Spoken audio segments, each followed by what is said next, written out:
Be the guy who embraces the ugly, the miserable. Be the guy who embraces hard work, the grind. Don't be afraid of being hurt. Don't be afraid of sacrificing some blood.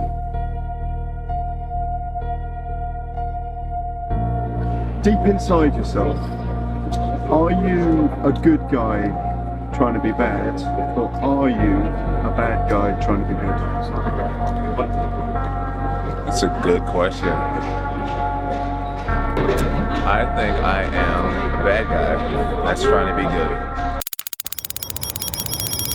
Jon Jones wasn't just a fighter. He was a prodigy, the youngest UFC champion in history, a man who made legends look ordinary. At his peak, it felt like no one could touch him. He wasn't just great, he was inevitable.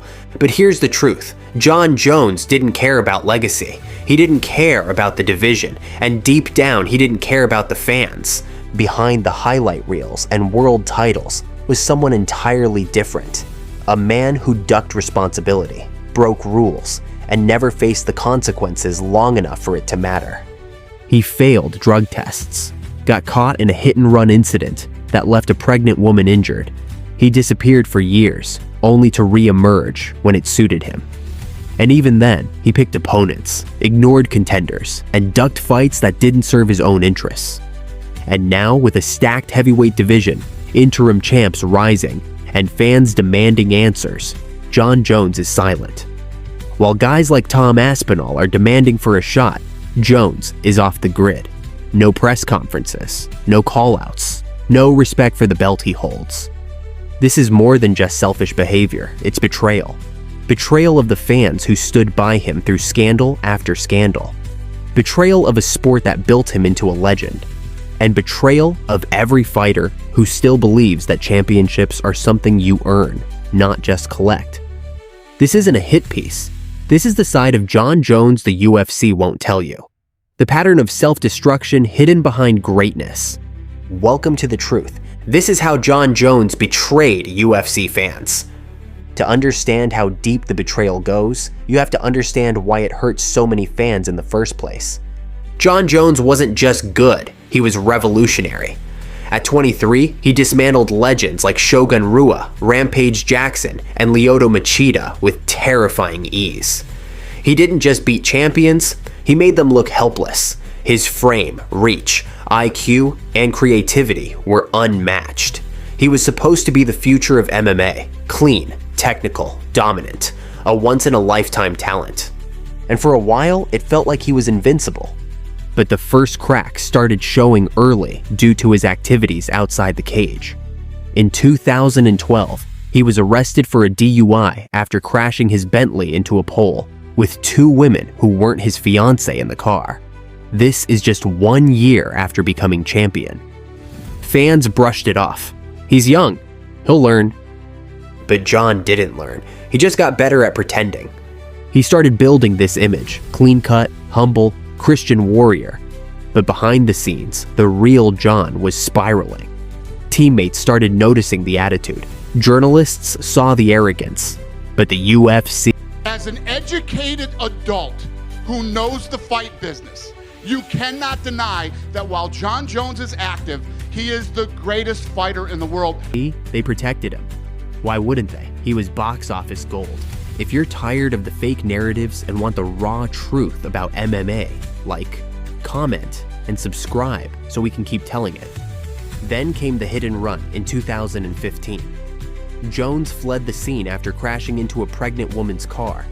He returned briefly to grab cash from the vehicle, then ran again. It was cowardly, indefensible. But even that didn't stop his career. He was suspended, yes, but never abandoned. The UFC stripped his title, and then quietly waited for the comeback. Because as long as he could fight, they could profit. Fans, they gave him another chance, because talent forgives a lot in combat sports. But with every second chance, Jon kept proving one thing. He wasn't fighting for legacy, he was fighting for himself. And if his choices hurt the sport or the fans along the way, that was just collateral damage. Jon Jones wasn't just building a championship reign, he was building a pattern of disrespect, of recklessness, of selfishness. And the warning signs were there all along. It wasn't just the early red flags, it was what came after. How Jon Jones went from champion to liability.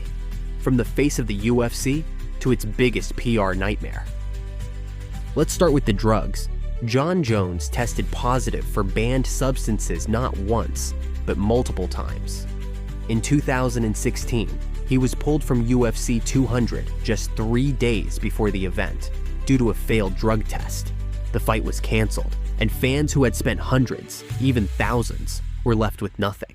What was his excuse? He claimed it was a tainted sexual enhancement pill. The UFC scrambled to do damage control. Dana White was furious. The fighters were livid. Fans were exhausted. But again, people gave Jon another chance. Because that's what greatness buys you in this sport, grace. But grace only goes so far. In 2017, it happened again. After winning back the light heavyweight title by knocking out Daniel Cormier, Jones tested positive, again for Turinabol, an anabolic steroid. The result? The victory was overturned, title stripped, suspension enforced. At this point, it wasn't just a mistake, it was a pattern. The sport's most talented athlete couldn't stay clean long enough to defend his own legacy. Worse, he showed no remorse. He blamed the system. He blamed the tests. He blamed everyone but himself. And when he did return, it wasn't about redemption. It was about control. Jones refused to fight top contenders unless it suited him.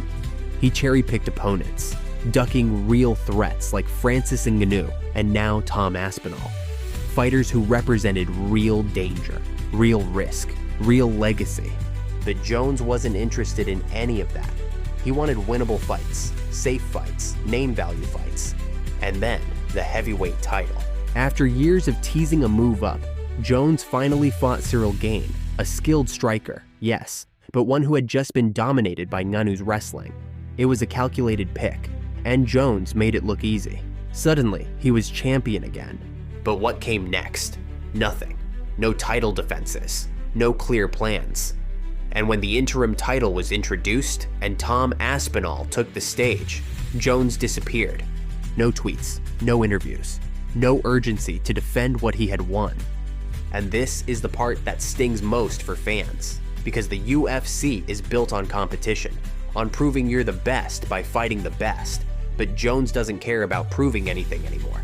He doesn't show up for the division, he doesn't answer challenges. He holds the belt hostage while fighters like Aspinall beg for legitimacy. Jones has only fought twice in the last 5 years. Let that sink in. At this point, fans aren't asking if Jon Jones is the best.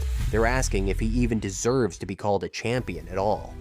At some point, the question stopped being, is Jon Jones the GOAT? And became, does any of it even matter anymore? Because how do you measure greatness in a fighter who refused to evolve as a person?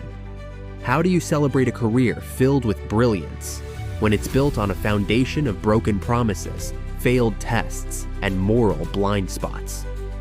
There's a part of every fan that wants to believe in Jon Jones. They wanted the redemption arc, the comeback story, the proof that greatness could be earned and sustained. Imagine, after all the wins, then the downfall due to all the off-cage controversies. Jon could have come clean and come back fighting the best fighters in the division. What a glorious sight that would have been. Wouldn't all the UFC fans support such an up-down comeback story? Every fan deep down hoped for the GOAT to come back. But Jon never gave that version of himself to the world. Instead, he gave us a fighter who coasted on talent and disrespected the very principles that built this sport. Honor, accountability, consistency. Fighters like GSP, Khabib, even Cormier, they didn't just win, they stood for something. Jones? He stood above everyone, not with pride, but with detachment. A man who seemed burdened by the very sport that made him a legend. And now, in 2025, with a division thriving without him, fans are beginning to let go.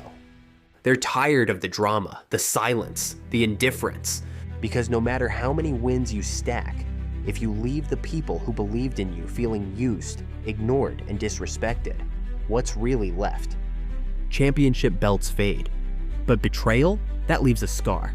Maybe Jon Jones will return, Maybe he'll defend the title. Maybe he'll even silence the doubters one last time. But the damage is done. Not to his record, not to the UFC, to us, the fans, the people who showed up again and again, hoping this time would be different.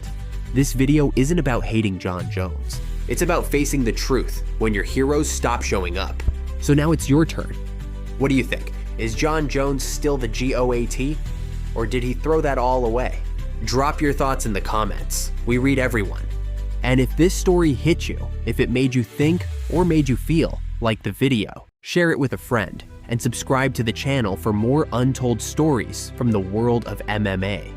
This is MMA Joint, and we're just getting started.